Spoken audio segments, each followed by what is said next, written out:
আসসালামু আলাইকুম। ইনভেস্টরেস বিডিতে সবাইকে স্বাগতম। আমরা এখন আইটিসি শেয়ারটি নিয়ে একটু আলোচনা করব।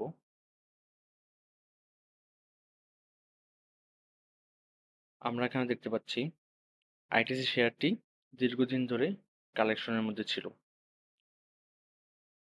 তারপরে এই যে এখানে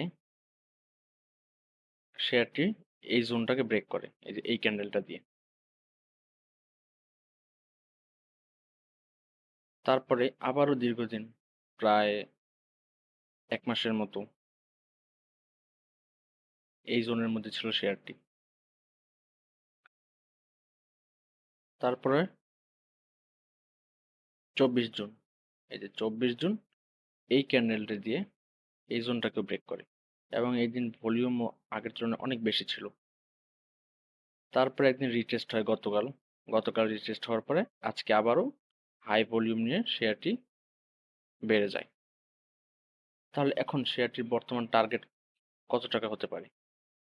সামনে প্রায় ৪৮ টাকা ৭০ পয়সা এখানে একটা রেজিস্ট্যান্স রয়েছে। আর রেজিস্ট্যান্স জোনটা যদি আমরা হিসাব করি তাহলে ৪৮ টাকা ৭০ পয়সা থেকে প্রায় হচ্ছে আপনার ৫০ টাকা। এই জোনটা হচ্ছে এর আপাতত রেজিস্ট্যান্স জোন। আপাতত এখানে শেয়ারটি বাধা পেতেও পারে, আবার যদি মার্কেট অনেক ভালো থাকে কারেকশন না করে উপরে উঠেও যেতে পারে। এখানে এরকম হতে পারে যে শেয়ারটি ধরেন কালকে উপরে উঠে একটু কারেকশন দিয়ে তারপরে ব্রেক করলো, বা হচ্ছে একেবারে উপরে উঠে তারপর একটু একদিন দুদিন কারেকশন করে তারপর আবার ব্রেক করলো।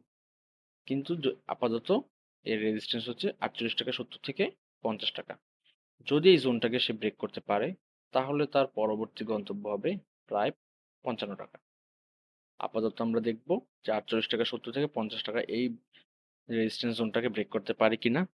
যদি এটা ব্রেক করতে পারে এবং ভলিউমও যদি অনেক বেশি হয় তাহলে আমরা পরবর্তীতে ধরে নিতে পারি যে ৫৫ টাকা ঘরে ইনশাল্লাহ আমরা শেয়ারটিকে পেয়ে যেতে পারি।